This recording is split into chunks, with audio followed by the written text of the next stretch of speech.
예수를 보내 사망 가운데 놓여진 나의 삶을 날 건지신 그 이름 예수 나의 한숨을 바꾸셨네 주를 향한 노래로 소망의 노래로 나의 눈물을 거두신 주 예수 이름 안에 살게 하소서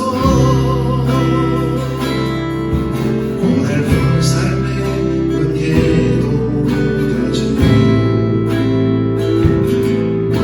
곧 사라질 것에 내 맘 두네 헛되고 헛된 것들을 바라보며 그 은혜를 놓치며 살았네 주어진 삶을 묵묵히 살아가며 날 붙드신 주 예수를 보내 사망 가운데 놓여진 나의 삶 날 건지신 그 이름 예수 나의 한숨을 바꾸셨네 주를 향한 노래로 소망의 노래로 나의 눈물을 거두신 주 예수 이름 안에 살게 하소서 나의 한숨을 바꾸셨네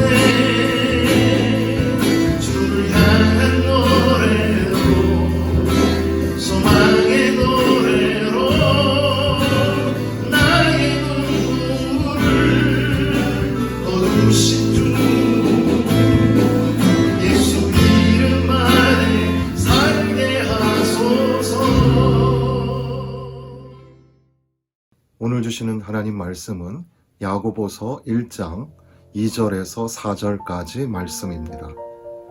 신약성경 야고보서 1장 2절에서 4절까지 읽어드리겠습니다. 내 형제들아 너희가 여러 가지 시험을 당하거든 온전히 기쁘게 여기라. 이는 너희 믿음의 시련이 인내를 만들어내는 줄 너희가 알미라. 인내를 온전히 이루라. 이는 너희로 온전하고 구비하여 조금도 부족함이 없게 하려 함이라. 아멘. 야고보서는 신약의 잠언이라는 별명이 있습니다. 그만큼 우리의 생활과 삶, 믿음에 관하여서 비록 짧지만 여러 가지 교훈이 담겨져 있습니다. 이 말씀을 읽는 가운데에 하나님의 은혜를 만나고 또한 기도의 제목을 발견할 수 있기를 주님의 이름으로 간절히 소망합니다. 여러 가지 시험을 당하거든 우리의 삶에 시험과 시련이 있습니다. 그때에 온전히 기쁘게 여기라. 비록 믿음의 시련이 너희 가운데 있지만 그것이 결국 인내를 이루어낼 것이다. 그러므로 인내를 온전히 이루라. 이는 너희로 온전하고 구비하여 조금도 부족함이 없게, 그러니까 신앙의 성숙함을 이루어 주기 위하여 때로는 너희에게 시련이 있고 시련을 통하여 인내를 만나고 인내를 통하여 성숙하게 하신다는 말씀이 기록되어 있습니다. 이 말씀을 조금 더 곰곰이 묵상하는 가운데에 때로는 하나님께서 우리에게 순종을 가르쳐 주시려고 역경, 그러니까 시련과 시험을 주시기도 한다는 겁니다. 이스라엘 백성들의 이 40년 광야 생활, 그 가운데 하나님의 뜻이 담겨져 있었습니다. 신명기 8장 2절에 보니까 내 하나님 여호와께서 이 40년 동안에 내게 광야 길을 걷게 하신 것을 기억하라. 이는 너를 낮추시며 너를 시험하사 내 마음이 어떠한지 그 명령을 지키는지 지키지 않는지 알려 하심이라. 광야 길을 내신 것은 거기에서 하나님의 말씀을 듣는가 그렇지 않은가 순종하는가의 시험이었다는 사실입니다. 아브라함이 칼을 들어서 자신의 아들을 잡으려 할 때 하나님께서는 그 아브라함을 제지시키시고 하나님의 말씀 앞에 철저하게 순종하였던 아브라함, 그 사랑하는 독자 이삭 대신에 희생양을 내어 주시기도 합니다. 하나님은 때로는 우리에게 순종을 가르치시려고 시련과 시험을 준비하시기도 합니다. 이 시련과 시험이 찾아올 때 보통 나타나는 세 가지 반응은, 첫 번째는 화를 내고 절망하는 것, 분노하고 절망하는 것이 첫 번째 반응입니다. 두 번째는 억지로 인내합니다. 끝날 거야. 나는 살아남을 거야. 나는 참고 있어.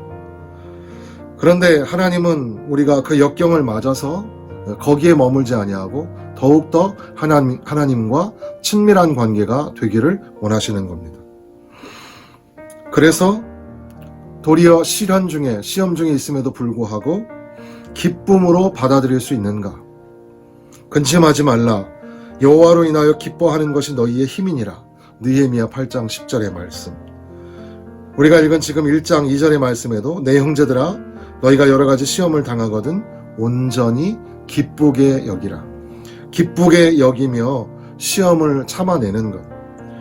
그래서 12절에도 보면 시험을 참는 자는 복이 있나니 이는 시련을 견디어낸 자가 주께서 자기를 사랑하는 자들에게 약속하신 생명의 면류관을 얻을 것이기 때문이라. 비록 우리에게 시련과 시험이 찾아오지만 그것을 억지로 견뎌내는 것뿐 아니라 이제 더 나아가서 성숙한 신앙으로 도리어 이 시험을 기뻐할 수 있는, 기쁨으로 견디어낼 수 있는 그런 신앙이 우리 가운데 필요합니다.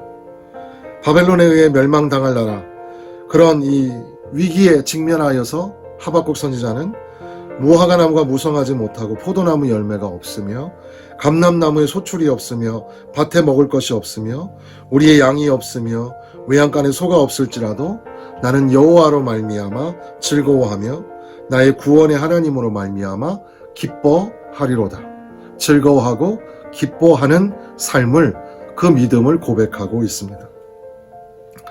때로는 이 시련과 시험이 또 역경과 이 풍랑이 하나님의 하나님 되심을 드러내고 주님의 주님 되심을 나타냅니다. 무리를 걷던 베드로는 풍랑을 보고서 불안해지고 이제 예수님에게 눈을 돌려서 예수님을 바라봅니다. 그러나 실상 물에 빠져 들어가는 자기의 모습에 당황스러워하면서 허우적대어 주여 나를 구원하소서, 주여 나를 살려주소서. 그때 예수님께서 그에게 손을 내밀어 건져주시면서 믿음이 적은 자여 왜 의심하느냐. 그러면서 하나님 되심, 물 위에서 걸으시며 또 무리를 걷는 자를, 물에 빠져 들어가는 자를 건져주시는 하나님을 보게 하십니다. 큰 풍랑을 만나서 주님을 깨우면서 아우성을 치는 제자들 모습 속에 주여 우리가 죽게 된 것을 안 보십니까? 주여 일어나세요. 우리를 살려주세요. 믿음 없는 제자들을 책망하시는 주님, 베드로에게 손을 내밀어 주셨던 것처럼 이제 손을 들어 바람과 바다를 잠잠케 하시는, 순종케 하시는 그런 하나님의 하나님 되심을 보여주십니다. 주님은 아마도 이 제자들이 풍랑을 만나게 될 것을 아셨는지도 모릅니다. 그리고 그 자리에 집어넣으셨는지도 모릅니다. 그러나 중요한 것은 그 풍랑 속에서도 세상을 움직이고 다스리시는 전능하신 주님이 함께 하신다는 것을 가르쳐 주시기 위함이었습니다. 그러므로 때로는 풍랑을 만나지만, 시련과 시험을 만나지만 도리어 하나님의 하나님 되심을, 주님의 주님 되심을 볼 수 있는 겁니다. 이러한 이 시련과 시험의 이 상황 속에서 세 가지 영적인 단계가 있다고 흔히 말하는데, 첫 번째는 이 편의 단계, 우리가 편의점을 이용할 때처럼 내가 필요할 때만 하나님을 찾는 단계가 있다고 합니다. 나아가서 두 번째는 위기 단계, 도움을 요청하기 위해서라도 하나님에게 나아가는 단계죠. 그래서 하나님 도와주세요. 어려움이 있을 때만 하나님을 찾는 겁니다.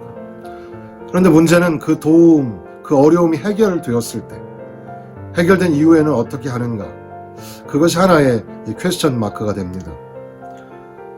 그리고 세 번째는 확신의 단계라고 할 수 있는데, 어떤 상황에서도 선하신 하나님을 믿는 단계. 그러니까 축복해 주세요 단계에서 도와주세요. 그리고 도와주세요 단계에서 주여 나를 받아주옵소서. 항상 주님을 신뢰합니다. 욥이 말한 것처럼 그가 나를 죽였지라도 나는 그를 의뢰하리라. 그런 고백이 생겨나게 되는 거죠. 그러니까 신앙의 성숙의 과정이 그 안에 분명히 있다는 겁니다. 역경은 또 시련과 시험은 때로는 하나님의 신실하심을 드러내기도 합니다. 그래서 감옥에 갇혀있는 바울은 핍박받는 빌립보 교인들을 향하여 권면하기를 나의 하나님이 그리스도 예수 안에서 영광 가운데 그 풍성한 대로 너희 모든 쓸 것을 채우시리라. 하나님이 도우시고 도리어 채워주실 것이라고 그렇게 권면하고 위로하고 있습니다. 여호와를 기다리는 자에게 은혜가 임할 것이라며 이사야 선지자도 말씀하기를 주께서 너희에게 환난의 떡과 고생의 물을 주시나 내 스승은 다시 숨기지 아니하시리니 내 눈이 내 스승을 볼 것이며 너희가 오른쪽으로 치우치든지 왼쪽으로 치우치든지 내 뒤에서 말소리가 내 귀에 들려 이르기를 이것이 바른 길이니 너희는 이리로 가라 할 것이며 또 너희가 너희 조각한 우상에 입힌 은과 부어 만든 우상에 올린 금을 더럽게 하여 불결한 물건을 던진같이 던지며 이르기를 나가라 하리라. 내가 땅에 뿌린 종자에 주께서 비를 주사 땅이 먹을 것을 내며 곡식이 풍성하고 기름지게 하실 것이며 그날에 내 가축이 광활한 목장에서 먹을 것이요. 이사야 30장 20절에서 23절에 기록하고 있습니다. 그러니까 시련이 분명 우리에게 있지만 그러나 그 시련 속에서도 역경 속에서도 하나님의 신실하신 약속은 변함이 없고 하나님은 오히려 함께하여 주시고 채워주시고 더하여 주시는 것을 잊지 말아야 합니다. 시련과 시험이 우리에게 찾아오지만 때로는 그것을 통해서 우리의 믿음이 성숙하게 되고 그리고 그 성숙함을 통하여서 상황이 뒤집어지는 역전되는 것을 우리에게 보여주시기도 합니다. 한나 헌나드라는 사람이 쓴 나의 발을 사슴과 같게 하사라는 책이 있습니다. 이것은 우화적으로 우리의 믿음을 돌아보게 하는 그런 내용인데 심한 두려움을 가지고 있는 한쪽 발을 쓰지 못하는 절름발이 신세의 겁장이라는 이름을 가진 한 여성이 주인공이고 그런데 목자를 만나서 목자께서 사랑의 산으로 올라가라 하시는 도전을 받습니다. 불편한 발을 이끌고 올라가는 겁장이 그에게 동반자여 친구는 슬픔과 고난밖에 없었습니다. 슬픔과 고난을 동반자 삼아서 목자가 이르시는 산으로 올라가려고 쩔뚝거리며 이 겁장이는 올라가는 중에 있죠. 친구들이 찾아오고 친척들이 찾아옵니다. 친척들의 이름은 원망, 쓴뿌리, 자기연민. 그들은 방해를 하면서 그곳에 갈 수 없게 합니다. 두려움, 연약함, 핍박, 무기력 같은 그런 친척들이 가지 말라고 조릅니다. 그럼에도 불구하고 그 모든 시련과 역경을 통과하여서 이렇게 온전히 산 꼭대기에 이 겁장이가 올라서게 되는데 그렇게 올라갈 때에 목자가 그녀의 발을 암사슴의 발로 변화시켜 주신다는 겁니다. 하박국 3장 19절에 있는 것처럼 주 여호와는 나의 힘이시라 나의 발을 사슴과 같게 하사 나를 나의 높은 곳에 다니게 하시리로다. 그렇게 그녀는 목자가 있는 곳에 다다르게 되었고 그녀의 이름은 이제 겁장이가 아니라 심한 두려움이 아니라 은혜와 영광이라는 이름을 갖게 되고 그녀와 함께 했던 슬픔과 고통은 기쁨과 평화라는 이름으로 변하게 되었다는 겁니다. 믿음의 성숙을 우화적으로 풀어낸 그런 이야기이겠습니다. 이 책 결말 부분에 왕 앞에 서서 그녀가 배운 점이 뭐냐고 물어보니까 기쁘게 견뎌라 라는 것을 배웠고 용서하라 라는 것을 배웠으며, 목자는 과거의 모습이 아니라 지금의 모습을 보신다는 사실을 배웠으며, 순종은 모든 것을 변화시킨다, 이것을 깨닫게 되었다고 그렇게 고백을 합니다. 그래서 저는 이 책에서 유독 눈에 들어왔던 것이 시냇물의 노래, 폭포의 노래였습니다. 시냇물의 노래는 이런 겁니다. 자, 어서 멀리 가자. 매일 더 낮게 더 낮게 가장 낮은 곳을 찾아. 아래로 달리는 것이 얼마나 즐거운가. 우리가 아는 가장 귀한 법칙은 이것. 아래로 내려가는 것이 행복하다. 가장 감미로운 갈망과 의지는 이것. 더욱 더 낮게 내려가자. 밤낮 우리를 부르는 소리를 들으라. 우리를 먼 곳으로 부르는, 그래서 우리는 높은 곳에서 뛰어 흘러내려가 저 아래 골짜기로 내려간다. 항상 우리를 부르는 소리에 응답하며 그 어디보다 가장 낮은 곳으로 내려간다. 가장 즐거운 흥분과 가장 즐거운 고통은 낮은 곳으로 내려가 다시 오르는 것. 이 시냇물의 노래를 이 겁장이가 이 과정 속에서 듣게 되었었는데, 나중에 이제 이 왕과 함께 즐거운 결말의 과정 속에서도 이 폭포가 암벽 끝에서 뛰어내리면서 다시 부르는 노래가 있습니다. 우리는 높은 곳에서 뛰어 흘러 내려가 저 아래 골짜기로 내려간다. 가장 즐거운 갈망과 가장 즐거운 의지는 낮게, 더욱 낮게 내려가는 것. 성숙을 향하여 가는 과정 속에서 우리는 시련을 만나고 시험을 만납니다. 혹독한 그런 역경과 풍랑을 경험하기도 합니다. 그것이 즐겁거나 좋아 보이지 않습니다. 그럼에도 불구하고 오히려 그것을 기쁘게 여기라. 이것은 아마도 신앙의 성숙을 위한 처방전이라고 할 수 있을 겁니다. 우리 성경에는 이 여기다라는 말이 맨 뒤에 나오지만 원어 성경으로 보면 여기다라는 말이 맨 앞에 나와 있습니다. 시련이 찾아오고 역경이 찾아오지만 여겨라, 생각해라, 그것을 기쁘게 여겨라, 그것을 통해서 즐거워해라, 이렇게 도전하시는 말씀입니다. 왜냐하면 3절에 있는 것처럼 너희 믿음의 시련이 인내를 만들어 낼 것이다. 그리고 이제 4절에는 인내를 온전히 이루라. 온전히 이루라. 이는 너희로 온전하고 구비하여 조금도 부족함이 없게 하려 함이라. 온전한 인내, 성숙함으로 만들어가라고 우리가 권면하시는 거죠. 주님이 가신 길, 십자가의 길, 우리도 주님 바라보며 나아가야 할 것입니다.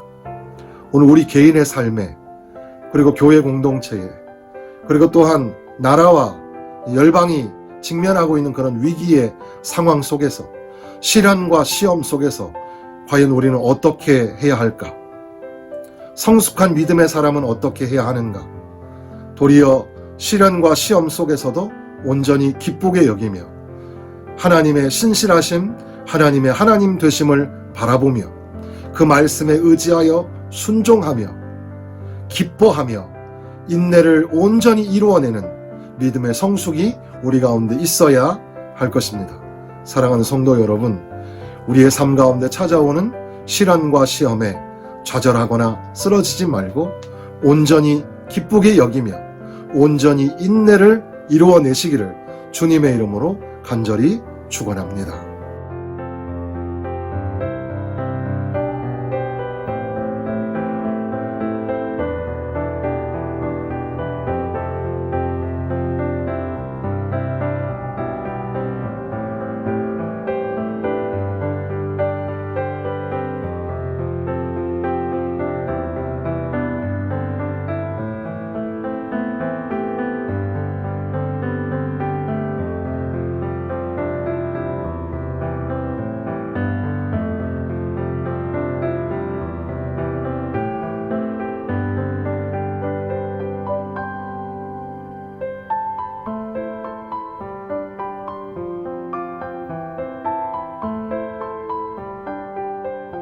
기도 제목을 함께 나누겠습니다. 첫 번째는 코로나19 바이러스가 속히 물러가게 하여 주옵소서.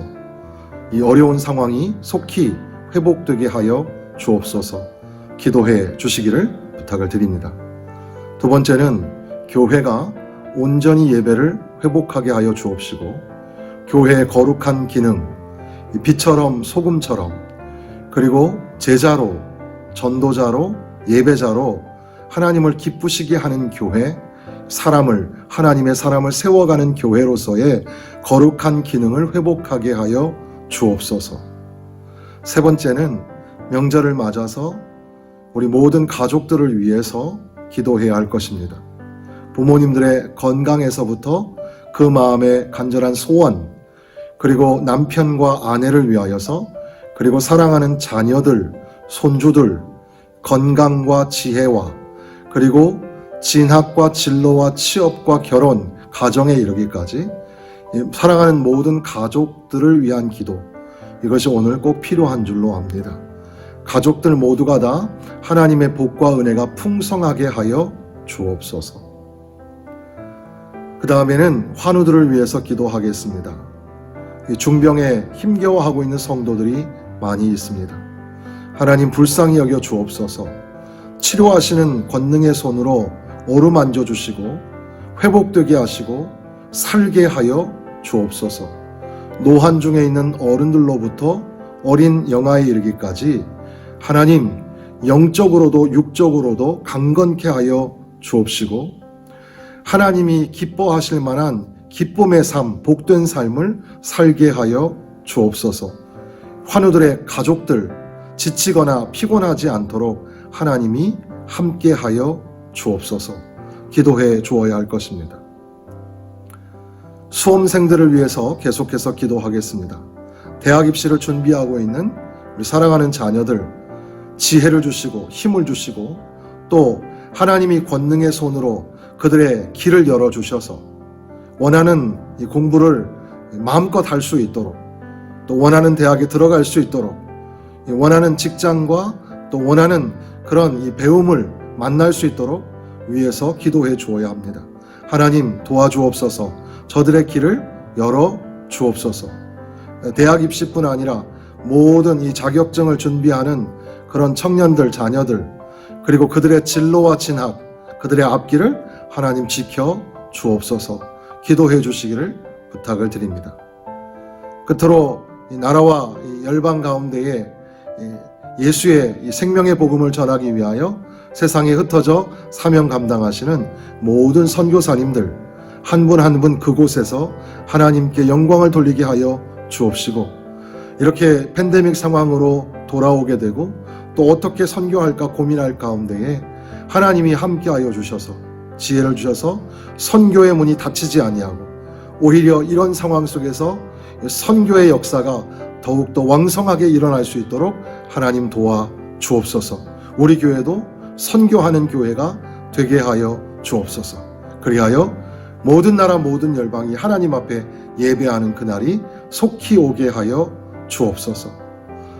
이러한 기도로 이번 한 주간도 기도로 승리하시기를 주님의 이름으로 축원합니다.